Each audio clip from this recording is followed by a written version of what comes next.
তুমি মদনার সাথে চুল্লো খেতে যাচ্ছিলে, বাসা থেকে টাকা নিয়েছো তাই না? কোথায় রেখেছো টাকা? বাসা থেকে চুরি করে টাকা নাও আর চুল্লো খেতে যাও।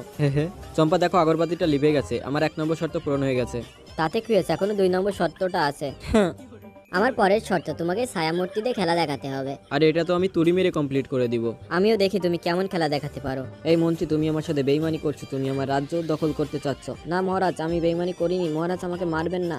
তোমাকে আচ্ছা শিক্ষা দিব আজকে, আজকে সেই শিক্ষা দিব তুমি সারা জীবন মনে রাখবা আমার মার খেয়ে। যাক, রাজু ভালোই খেলা দেখিয়েছে। 3 নম্বর শর্ত, তোমাকে এই ইটগুলো ভাঙতে হবে। তুমি কি আমার হাত ভাঙার ধান্দা করছো? আমি কোনো ধান্দা করছি না, না পারলে বলো, তোমাকে বাইরে যেতে হবে না। আচ্ছা সমস্যা নেই, আমি ভেঙে ফেলবো। আমিও দেখি। মোটু আর মদ্দার কাছে সিগন্যালটা পাঠিয়ে দিই। আরে এটা তো রাজুর সিগন্যাল, তাড়াতাড়ি যাই। এ কি, মোটু আর মদনা আসছে কই? কি হলো তোমার, ভাঙো। রাজু চিন্তা করিস না, আমরা চলে এসেছি। চম্পা ওই দেখো আকাশে কি উড়ে যাচ্ছে।